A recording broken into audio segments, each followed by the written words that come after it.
Starting us off in at number 10, Big Barda. Let's begin our list with a comical romp of a relationship between Superman and Big Barda. In Action Comics issue 593, Superman was almost in a porno with Barda. Not even joking. The story in the issue, titled The Suicide Snare, begins with Darkseid sitting in his living room with a stiff drink, informing Mr. Miracle and Oberon that Big Barda has been up to no good. He then shows them a tape, which we never see play on panel, of her starring in an adult film, pleasuring Darkseid's old lackey, Sleaze. Of course, fitting name. Meanwhile, Sleaze takes a mind-controlled Barda and Superman to an adult film director named Grossman to make a porno starring the two heroes. Sleaze wants to use the film to make money so he can buy an army to get revenge on his former boss. Mr. Miracle ends up walking in on the shoot, encountering Grossman telling Superman that he has the sex appeal of a side of beef. Ouch. That's definitely gotta hurt the ego. But I mean, if you're the Man of Steel, like, can your ego really take a hit like that? You just brush that shit off. In at number 9, Lila Laryl. In Superman issue 141 from 1960, Superman ends up flying through a time barrier, letting himself in a year sometime before Krypton exploded. How this whole experience wasn't more traumatizing for him is beyond us, although Silver Age, so… Anywho, he begins to lose his powers and finds himself trapped on the planet. And when he's wandering around, he discovers a spaceship. Turns out this ship is actually part of a movie set of a sci-fi film being produced by a Kryptonian production company. He walks onto the set, ends up in the film, and meets an actress named Lila Laryl, one of Krypton's most famous movie starlets. They end up popping some pills together and then find themselves in a place called Rainbow Canyon, declaring their love for one another. Oh, drugs. Eventually his powers are restored and he goes back to Earth, but later Lila would return in a story penned by Alan Moore in 1985 titled For the Man Who Has Everything, which saw Clark getting a dream machine plant as a gift, which granted one's deepest desires. And Superman's deepest desire? Well, to be a normal Kryptonian, living with his wife Layla and their son. It's kind of heartbreaking. Moving on to another woman with the initials LL, in at number 8, Lori Lamaris. Remember that time Superman hooked up with a mermaid? Yeah, that is an actual thing that happened. This one is a product of a 1959 issue of Superman, number 129, in a story titled The Girl in Superman's Past. Lori and Clark had met each other in college and the two had ended up in a relationship. It's also worth noting that Lori is in a wheelchair. When Lori tells him that she needs to return home and tries to break things off, Clark decides he wants to marry her and abandon being Superman for her. He ends up at her apartment where he sees that instead of a bed, she's got a tank of salt water. Therefore, she must be a mermaid. And he's actually right. Looks like that blanket that she was wheeling around with is hiding more than just legs. It's a whole f***ing mermaid fin. Imagine dating someone and they're like, surprise, I'm a mermaid. Oh. Borderline bestiality. Lori is actually from Atlantis, and the whole story was just a justification as to why Superman would not propose to Lois Lane. Also, I personally can't get over how fancy Lori's little shirt is that she wears while being a mermaid underwater. Very prude for a mermaid, isn't it? Although it was the 50s, so… She's just like committed to high fashion, swimming around in the water, doesn't care if it gets all dirty with the salt and debris. Moving on to number 7, Supergirl. Supergirl and Superman have a bit of a weird history together during the Silver Age, and despite being related, have been paired together romantically a handful of times, usually in one-off stories that turn out to have no real consequence. For example, this went down in Superman's girlfriend Lois Lane, issue 55, a product of Otto Binders, who was notorious in the Silver Age for putting the Man of Steel in some pretty ridiculous scenarios. In this issue, we see Superman's teenage cousin appear to be married to her hunky relative. And even better, they've had 2 children. Luckily, this was not incest. Turns out red kryptonite was the real culprit here, with it having driven Supergirl insane. While insane, she decided that she wanted to screw with Lois Lane by deceiving her into thinking that she had lost Superman for good. Supergirl had also managed to hypnotize Superman so that he'd go along with it. And those super babies flying around? They're robots, because of course. This isn't the only time that Supergirl got kinda weird. We've got another instance coming up later on our list. But for now, in at number 6, Superwoman. This Superwoman is a Lois Lane alternate who hails from Earth 3 and played a substantial role in the Forever Evil crossover. Technically, she is an amalgamation of both Lois and Wonder Woman, serving in the Wonder Woman role on the Crime Syndicate team. She and Ultraman are a couple and she is pregnant with his child. Now for context, Ultraman, the Superman alternate from this Earth, is a complete a-hole, and his upbringing didn't help. Rather than the supportive and loving Kent's this version of of his adopted parents were junkies, and he does not care for Superwoman at all. The only reason why he's with her is because she's the only one on this world capable of carrying his child. But joke is on Ultraman, because the unborn child is like a chess piece for Superwoman, who uses it to manipulate others, including Owlman, who she tells is the baby's father. Turns out the real dad though is Alexander Luthor, who is that world's Shazam, and the only hero from Earth 3. Regardless, she has slept around quite a bit, considering she was able to convince 3 separate men, including Superman/Ultraman of Earth 3, that their baby was theirs. Yikes. Oh. Moving on to number 5, the Female Furies. Taking a break from the comics and looking at the Superman animated series, let's look at an episode titled Legacy, or rather a 2-parter episode called Legacy that acted as the series finale. In it, Darkseid brainwashes Superman into believing that he was raised on Apokolips as his adoptive son rather than the Kent's adoptive son on Earth. He does this as a means of using the Man of Steel to conquer the universe for him. But when Superman makes his way to Earth to take it for his daddy dearest, his memories start to come back and conflict ensues. Now during his brainwash period, Kal-El gets to experience the perks of being the son of the ruler of Apokolips, which just so happens to be hooking up with these 3 ladies known as the Female Furies. They consist of Lashina, a sexually charged BDSM new god of Apokolips, Stompa, who seems to have a foot fetish, and Mad Harriet, who is an insane Wolverine-esque killing machine. And it's implied that they had a foursome with the Man of Steel. Darkseid even tells him to, I quote, "enjoy the fruits of your labor." Yeah. Little weird there for your adoptive dad to be like, go on, have sex with my lackeys. Ugh. Just strange dynamic. Maybe things on Apokolips are different, I don't know. In at number 4, Lola La. It's a case of those double L's again. Lola La is the dollar store version of She-Hulk, but with a flower bikini who doesn't speak English or a language that Superman understands. But she is the princess of a dinosaur island, so Superman decided that they should get hitched, and that he should alter his costume so that he never had to wear a shirt. Okay. This occurred in the 1991 Blackout Saga, in Volume 2 of Superman in issue 62. Now at the time, he was missing from Metropolis and the city was suffering from a power outage. Lois Lane manages to find him on this island right before Superman can tie the knot with Lola La. God, that name. Lois interferes and her and the She-Hulk wannabe get into a fight where their primary combat strategies involve pulling each other's hair. Yes, because that's how women fight, right? And what does the Man of Steel do? Well, he just watches them brawl. He considers breaking it up and then he just decides that he doesn't want to. That headband though.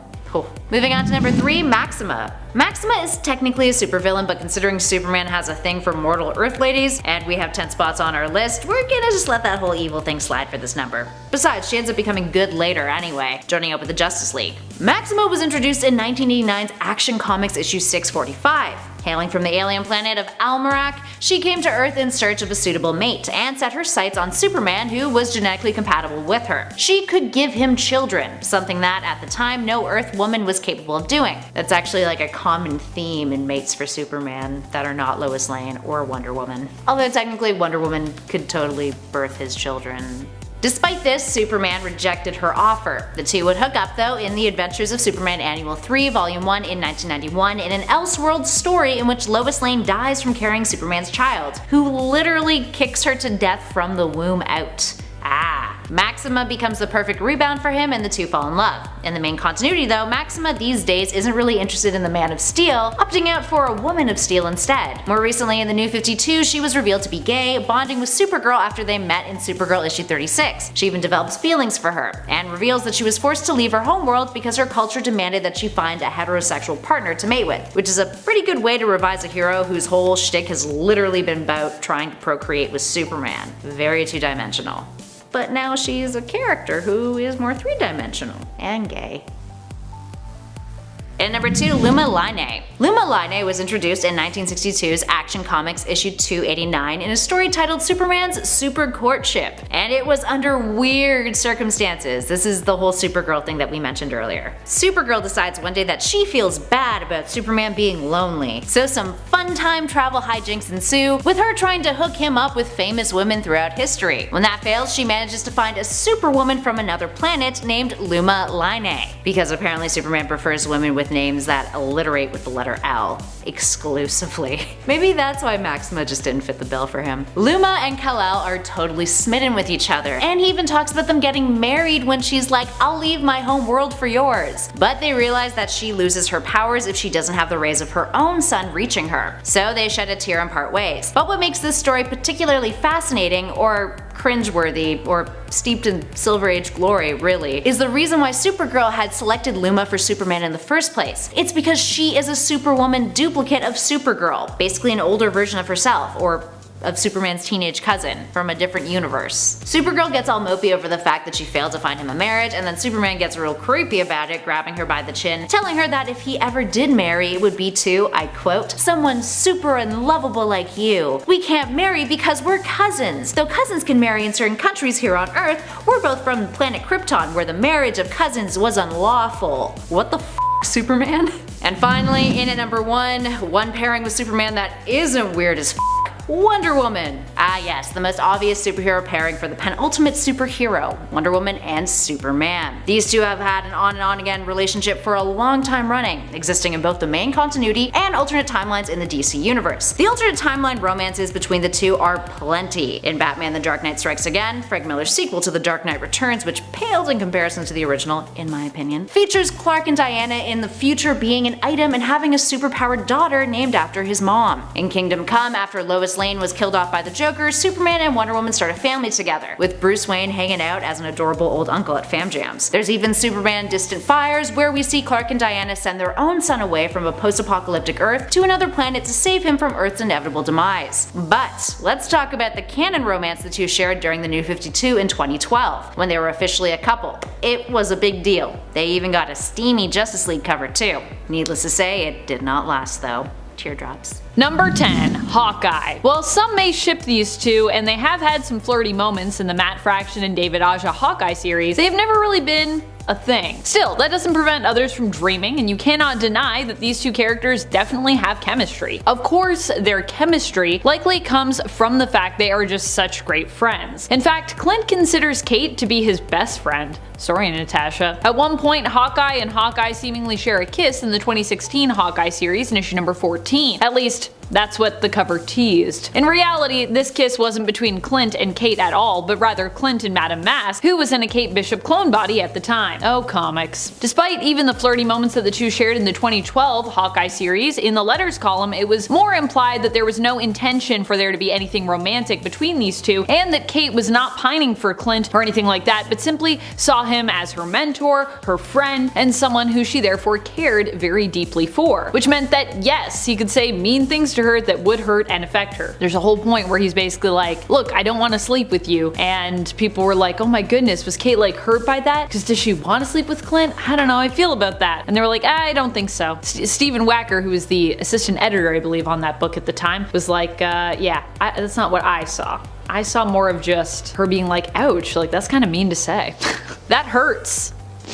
Even though I don't want to sleep with you. I think it would be weird. I don't ship it. But if you ship it, that's okay. Number 9. Jack. Jack was Kate's one-night stand who appears in the 2016 all-new Hawkeye series in issue number 3. The night before, at the end of issue number 2, Kate and her friend and fellow superhero America Chavez decided to go out dancing as part of an attempt to cheer up Kate and help her forget about Clint after the pair of Hawkeyes had a falling out. Jack is the very nice man that she meets on her night out dancing with America. The two apparently hit it off and end up going back to Kate's apartment. The next morning, Jack is revealed to be a super sweetheart who wants to spend the day with his new paramour and also wakes Kate up with a coffee that he went out to get for her after waking up early and being unable to fall back asleep. What a cutie! Unfortunately for Jack, Kate isn't really in a place to be in a relationship right now, so she turns down Jack's offer. Honestly, I think Kate missed out here. Jack also happens to be wearing a lot of purple, which I think is a design signal that they too could have been just perfect for one another. Oh well. Kate had stuff she needed to work out, and at least she was upfront about that. Although America does later comment that Kate's aversion to attachments is making her sound a lot like the wrong Hawkeye, if you catch her drift. I gotta say, I agree. Being like, I can't have attachments, I'm a hero. It's a very Clint Barton thing to say, I feel like. And friends, before we move on to this next spot, if you are loving this list and you want more Kate Bishop lists, be sure to let us know by giving this video a thumbs up. Although I don't know if we could do 10 more love interests, because honestly, finding these 10 was pretty tricky, to be honest. Number 8. Miles Morales. In the reality of 1610, Kate Bishop is quite different from her 616 counterpart. Instead of becoming Hawkeye Hawkeye, she is just plain old Katie Bishop. Here she ends up becoming the girlfriend of superhero Spider-Man, aka Miles Morales. In fact, Miles likes her and trusts her so much that he decides to reveal the truth of his secret identity to her. However, this doesn't work out great for him as Katie's parents are actually Hydra agents. Katie ends up telling them what was revealed to her, and when Miles is invited over, they drug and kidnap him, taking him to a place where he is tormented and experimented on. Eventually, Miles escapes their clutches and is saved by the young Ultimates. Despite Katie feeling bad about what happened, their relationship does not survive her ultimate betrayal. Still, for a while, Miles was a love interest of the ultimate version of Catherine Bishop. Number 7. America Chavez. Just as Clint isn't really a romantic partner of Kate's, the same could be suggested when it comes to a relationship with America, fellow hero and friend. In fact, while Clint thinks of Kate as his best friend, I'd say that Kate has a few best friends personally, including Clint, Cassie Lang aka Stature, and America Chavez. America tends to be one of the first people that Kate calls when she needs advice or help, whether it be personal or professional, and it goes the same way for America. She usually calls Kate. The two ended up getting to know one another when America got tangled up in the Young Avengers adventures. Since the time they started working together, they have become close friends who both hold a lot of respect for one another. Although Kate is very much straight and America is very much gay, these two still have great chemistry, and if Kate ever did end up wanting to explore her sexuality, I could see America being a great partner for her personally. Still, these two have never been together romantically in the comics, and like Kate and Clint, this is pretty much purely fanship. Possibly my fanship. I really like America and Kate together. Perhaps this is even more fanship too than Hawkeye and Hawkeye, as the two don't really have flirty moments together in the comics, just a strong friendship and bond, and a lot of fun. They have a lot of fun together. But hey, Kate hasn't been around that long, so I needed some more love interest to flush out this list. And I love these two together, so yeah, this is my fanship. Hopefully that's cool with you. Let me know if you also would ship America and Kate if they decided to be a thing. Number 6. Clown. The Clown is Kazimierz Kazimierczak, but people just call him Kazi for short. He was an assassin hired to eliminate Clint Barton's Hawkeye for the Tracksuit Dracula gang, and other interested parties. A lot of interested parties. A lot of people wanted Clint dead. While this might seem like a strange person for Kate Bishop's Hawkeye to get romantic with, she didn't really know who he was at the time. Both Kazi and Kate were at the same party and ended up talking, enjoying one another's company, and then this led to a little bit of flirting at the end. Though Kate never knew that Kazi was actually an assassin who was employed to take out her partner and friend Clint. The two ended up merely sharing a kiss after talking with one another all night until the party they were both at ended. I will say I also noticed in the Hawkeye series when the Clown's MCU counterpart and Kate's MCU counterpart seemed to share a lingering look as Kazi ran away from Kate. I was the only one, I feel like, that was watching that was like, oh, is it gonna be a thing?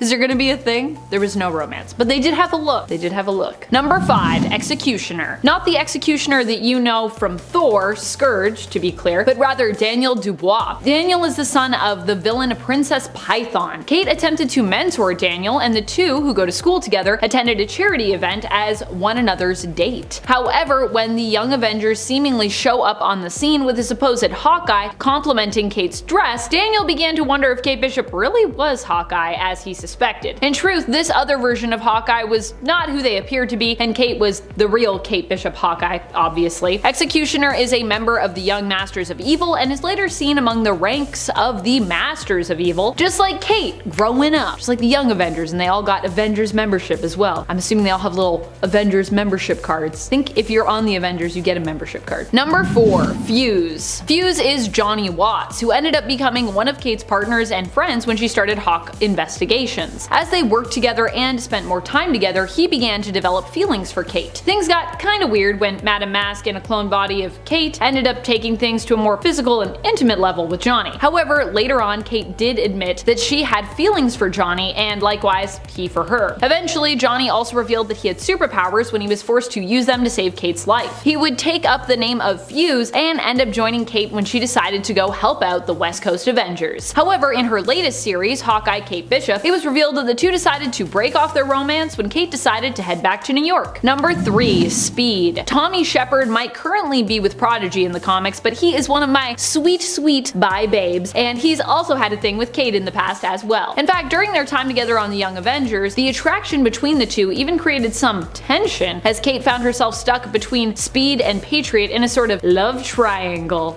Who's she gonna be with? At one point, Speed ended up being her kiss on New Year's Eve when the team celebrated the new year together. There are also alternate realities where these two have even ended up married, although it seems more than likely currently that Prodigy could end up being Speed's endgame, at least in my opinion. Regardless, Kate and Tommy definitely have a strong connection to one another and still remain friends to this day, who care about one another a lot and share a strong bond due to their time together on the Young Avengers team. Number 2. Patriot. Patriot has been an on and off romantic interest of Kate's. He is Elijah Bradley, or Eli Bradley, grandson of Isaiah Bradley, who, yes, we met in the Falcon and the Winter Soldier Disney Plus series in the MCU. Eli initially had super soldier-like powers, which he got through using the mutant hormone growth drug, much to the disappointment of his teammates on the Young Avengers. When they found out about this, they were all pretty worried about him, Kate included. In the end, however, Eli would gain permanent super soldier-like powers after receiving a blood transfusion from his grandfather, who himself was one of the first super soldiers to have been created when the US government and military attempted to recreate Dr. Erskine's formula. Patriot and Hawkeye went on a few awkward dates and shared a kiss when they both found themselves trapped under rubble during Siege. Number 1. Novar. Honestly, this was a hard one to pick a number 1 for. I feel like it's a toss-up between the top few spots here, but I went with Novar, so take it or leave it. You let me know what you think about that ranking. Novar, or Marvel Boy, is probably one of the greatest, or at least most prominent loves of Kate's life. The two hooked up and then decided to begin dating, but it didn't end up lasting, as Novar revealed that although he really liked Kate, he would leave her for his ex if he was given a chance to be with her again.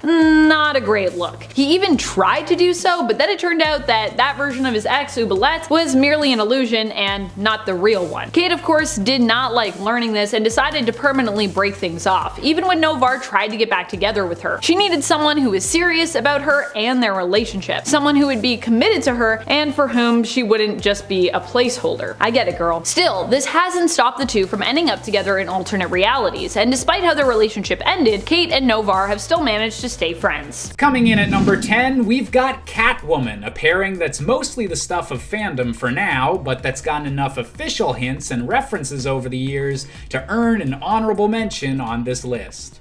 Catwoman and Poison Ivy both had a penchant for many years to keep up a flirty relationship with the Dark Knight, leading many fans to speculate that the bisexual Poison Ivy could also be interested in her fellow female supervillain.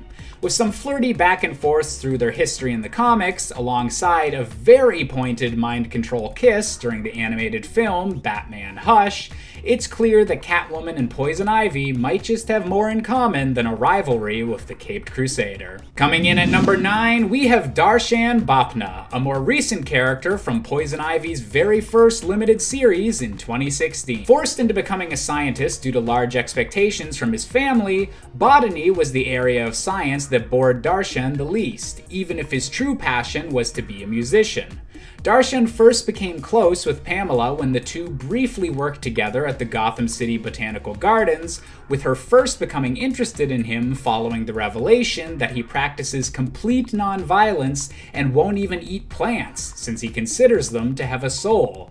And if we know anything, it's that being kind to plants is kind of the way to Poison Ivy's heart, even if it means an incredibly restrictive diet along the way. Coming in at number 8, we have Dick Grayson, specifically the version portrayed by Chris O'Donnell in the 1997 film Batman and Robin.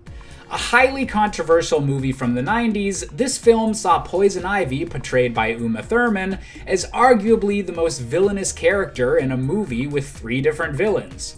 Manipulating both Mr. Freeze and Bane to aid in her dirty work, this version of Poison Ivy also directly tries to seduce both Batman and Robin, but winds up being unable to poison the young sidekick because he conveniently had some fake rubber lips made for the occasion.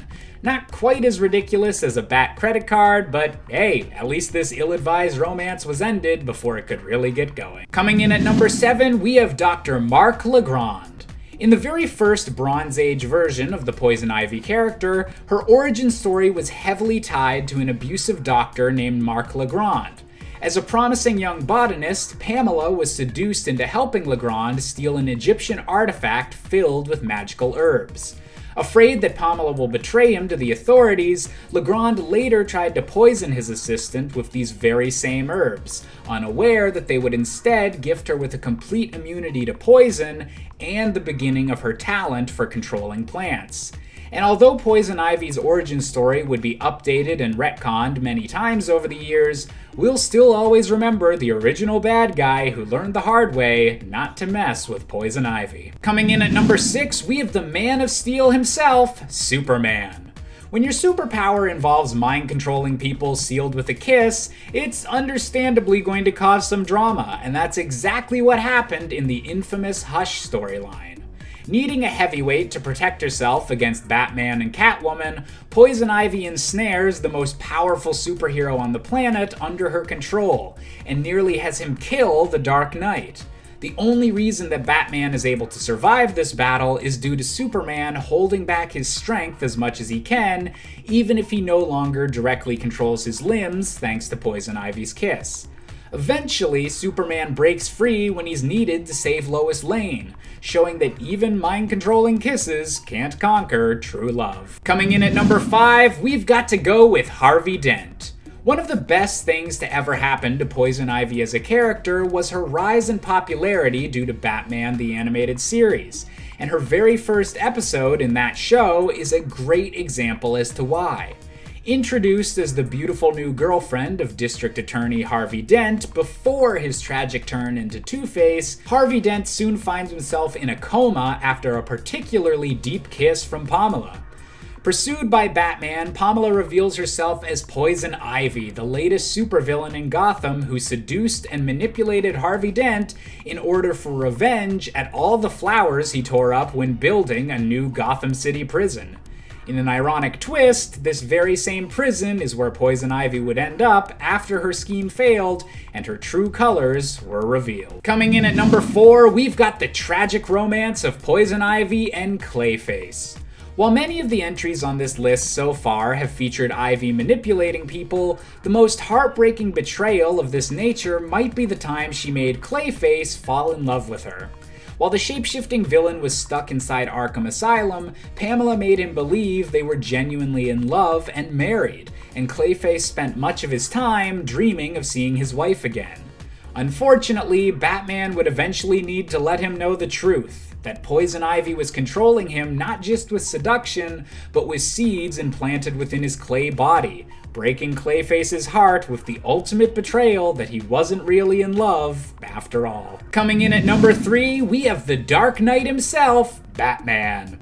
While Poison Ivy has definitely flirted with the Caped Crusader less often in recent years, in many early Batman adventures, Ivy had her eyes set on the very man trying to stop her schemes.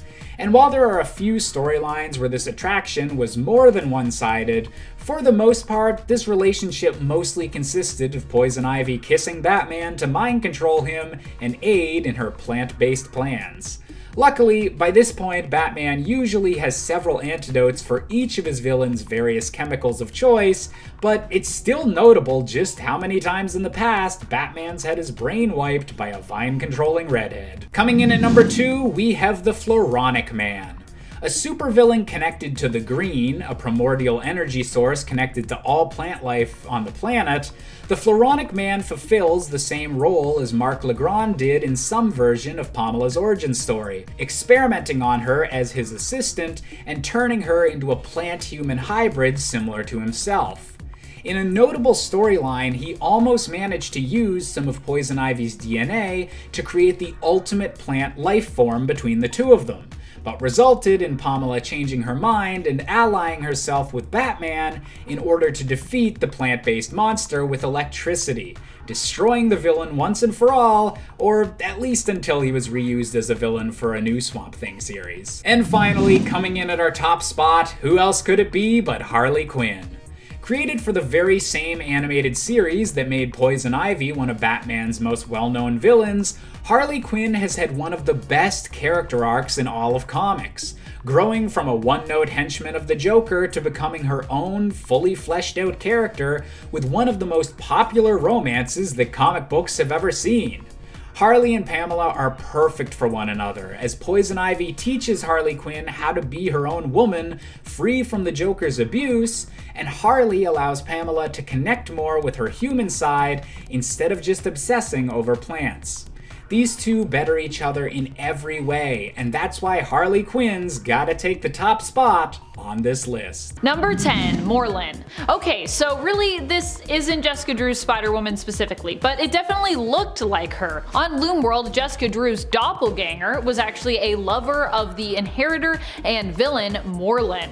As such, this odd coincidence actually allowed Jessica Drew to infiltrate Loomworld to get valuable intel on the inheritors and the Master Weaver. This intel would help the Spider Army to defeat the inheritors and save the day, making the fact that she was forced to kiss Morlun worth it, I'm sure. I mean, at least I hope it was worth it. Oddly enough, although Jessica was not great at going undercover as her doppelganger, who by all regards was pretty much a big jerky jerk on this world, she still managed to get what she needed, utilizing her pheromones to distract from inconsistencies and prove that all in all, Spider-Woman is actually a really great spy, even when she has no plan and is kind of flying by the seat of her pants. Improvisational spy times. Number 9, Spider-Man. While Jessica Drew's Spider-Woman and Peter Parker's Spider-Man aren't really a match made in heaven in any regards. In fact, at times Jessica finds Peter kinda grating and Peter finds Jessica a bit too intense. Jessica Drew hasn't been the only one to take up the Spider-Woman mantle. For a time, while her powers were inconsistent, after having been lost, returned, and then stolen and slowly recovering them over time, she actually bequeathed the name to another superpowered young woman, Maddie Franklin. Maddie became known for a time as Spider-Woman in Jessica's stead after being granted superpowers of her own. She also ended up becoming enamored with one Peter Parker, aka Spider-Man. At one point, Spider-Man gives Maddie his Spider-Woman CPR, and she uses the opportunity to kiss him. This was during a time when Mary Jane was MIA and believed dead. In fact, that's like the previous issue to this kiss. However, despite MJ possibly being dead, Peter felt super uncomfortable with the romance and ultimately rejected Spider-Woman, even going so far as to have her memory wiped when it came to the truth of his secret identity. He felt that the age difference between them was too great, and also that his secret was too big a burden for someone so young to carry. Plus, he wasn't convinced that Mary Jane was truly dead, holding out hope that she was alive and would somehow be saved in return. Turned out he was right, by the way, that did end up happening. Still, that rejection of young Maddie was pretty harsh. Memory wiped? Woo, ouch. I know she's young, but geez, that would mess me up. I mean, I guess you won't remember it because your mind was wiped, so there's that. And friends, before we move on to this next spot, if you are loving this list and you want to learn about more Spider-Woman love interests or just Spidey love interests in general, be sure to let us know by giving this video a thumbs up. Number 8, David Ashima. David was Jessica Drew, aka Spider-Woman's landlord when she was living in San Francisco with her good friend Lindsay McCabe. I love Lindsay. I'm so glad that she's returned in the comics. David and Jessica hit it off and began dating. However, the relationship didn't last, as eventually David Ashima discovered that Jessica Drew was secretly Spider-Woman, also known in San Fran as the Dark Angel of San Francisco. This was all too much for David, and the two ended up calling it quits on their relationship. However, it should be noted that this whole ordeal would not stop David from later asking out Kitty Pryde when some of the X-Men came to visit Jessica. Number 7, Shroud. Shroud was the love interest of Julia Carpenter's Spider-Woman. While this Spider-Woman was also married at one point, her husband and her ended up getting divorced, with him getting custody of their daughter, Rachel, due to Julia's unexplained absences as a result of her secret life as the hero, Spider-Woman. The Shroud and Spider-Woman would fall in love when he helped her after she had lost her powers. It was Shroud who helped restore them and also helped Julia to recover from being paralyzed with physical therapy. Unfortunately, the romance wouldn't last, but even after they broke up, the Shroud refused to let Julia go and began stalking her in an attempt to get back together with her because he believed it would help him, fix his life. Yeah, that didn't end well. Julia was like, don't stalk me. Stop that. I'm gonna lay a trap for you. Number 6, Captain Marvel. Carol is really just Jessica Drew's best friend forever, but despite them being the facts, there are still a ton of people who ship these two together as, Well, as more than friends. The chemistry between Jessica Drew and Carol Danvers is really great, which is what makes it easy to accept that they are the best of friends, but some see that there could be more to these two than just a very close friendship. And I cannot deny myself, if either of these women decided that they wanted to date women, they would actually be seemingly pretty perfectly matched for each other. There are times when Carol and Jessica in the comics even sound like an old bickering married couple, and then there are other times where they're so kind, considerate, loving, and loyal to each other that you could believe that they were like divine soulmates. So although this is a ship that isn't completely real or anything, I gotta say, I kinda like it. I kinda like it as a ship, which is why I included it. So if you ship those two as more than friends, that's alright. I stand by it. Put it in your fanfics. Number 5. Jerry Hunt. Jerry Hunt was an agent of S.H.I.E.L.D. who stumbled upon Jessica Drew's Spider-Woman when she was using her powers as a thief, just trying to survive and get by. Or well, she tried to be a thief briefly and then she was like, actually I shouldn't do this. I'll just be a hero instead, even though that doesn't pay anything. Oh boy, how am I gonna eat food? Coming across her path, Jerry managed to unmask Spider-Woman and found her appearance to be familiar. After he was injured, Jessica saved his life, and as he lay recovering at the end of that very first issue of Spider-Woman from the 1970s, he claimed that for whatever reason, he wanted that woman. He wasn't sure if he wanted to catch her or he wanted to love her, but boy oh boy did he want her. Jerry would later recall where he'd seen Jessica before in S.H.I.E.L.D. files where he saw her back in her Hydra days. Eventually, Jerry would end up finding Spider-Woman again, and for a time the two would even date. Jerry would also become an ally to Spider-Woman, helping her fight against villains and even trying to help her learn more about her own mysterious past. In the end, they would decide to break up when Jerry had to go back to London for work. Jess, you see, would rather stay put, and so that was the end of their romance. Number 4. Norman Osborn. For the daughter of Spider-Man, Spider-Woman May Mayday Parker, she'd actually end up falling in love with the descendant of a rival family, the Osborns. It's like a Romeo and Juliet love story. I mean, maybe the Osborns also isn't a rival family, but they're at least a complicated family in regards to their relation to the Parkers, truth be told. There were both good and awful memories there. Normie Osborn, Norman Osborn's grandson and Harry Osborn's son, became May's friend and ally after she saw the tragedy in him when he was Green Goblin and actually helped to reform him. He would end up married to another reformed villain and ally, Brenda Drago, the daughter of the second Vulture. However, before that came to pass, May revealed that she had feelings for Normie. Although he rejected her, citing their 4-year age difference and the fact that her father would freak as reasons, it was later revealed that Normie actually did have feelings for May, when we saw into his comatose visions, where Normie was haunted by his grandfather, Norman Osborn, who hounded him for falling in love with the girl. Also, Normie did really like May, but they couldn't be together. It wasn't meant to be. Number 3. Hawkeye. Jessica Drew's Spider-Woman and Clint Barton's Hawkeye ended up getting together as a result of their time on the Avengers. They both developed feelings for one another and decided to start dating. However, due to some misinterpretation of the boundaries of that relationship, the two ended up calling it quits. Clint thought that he and Jess were keeping things casual, and he ended up having a one-night stand with somebody else outside of the relationship, which Jessica was not happy about when she found out, because she thought things were more serious between them and more monogamous. It also ended on a not so great note, as Jess, upset and hurt, lashed out by physically hitting Clint. Also, let's remember that Jess does have super strength, though I'm sure she wasn't using it there, but still, that makes this moment like even more worse in my mind.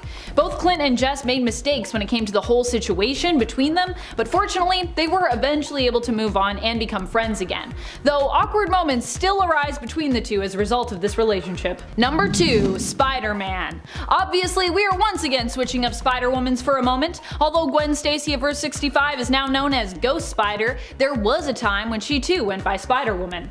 She has been known as Spider-Gwen most prominently from a reader standpoint, but within the narrative, Spider-Woman and Ghost Spider are more common names for that character. This alternate version of 616's Gwen Stacy ends up falling in love with a different Spider-Man other than Peter Parker. She is more known for her relationship with and love of Earth 1610's Miles Morales, aka Spider-Man. In fact, fact, there is even an alternate future where these two end up together, settle down, and they have kids. In that reality, they are both heroes and also kind of celebrities because of their heroics. Number 1. Porcupine. Roger Gawking is a fan favorite when it comes to Jessica Drew's romances. He was once the villain Porcupine who ended up becoming involved in a case that Jessica was investigating as a PI. The spouses, paramours, and villains had been kidnapped and were being kept safe in exchange for ransom money that the villains were forced to pay. When Jessica went to investigate, she found a community of villains' loved ones who were essentially pretending they had been kidnapped in exchange for money, as many of them were victims of abuse at the hands of said villains. In the end, Jessica helped to resolve this conflict while still protecting the community of victims. Roger would go on to become an ally and friend to Jess, and also act as her babysitter after her son Jerry was born. Eventually, it would be revealed that Roger had feelings for Jess, and after believing he'd been killed only to find out he'd actually survived, the two shared a kiss, with Jess confirming that she also had feelings for Roger. More recently in the comics, Jess's busy heroic life, as well as her inability to see Roger as her equal, caused the two of them to break things off. Or more specifically, Roger to dump Jessica. I gotta say though, I kinda get it. I feel like Jessica did not have a lot of time for Roger. Poor Roger. Hopefully they can get back together, maybe, again, maybe? I'm not caught up with my Spider-Woman right now, so if they're back together, please don't tell me. I don't want any spoilers. A few issues behind, friends.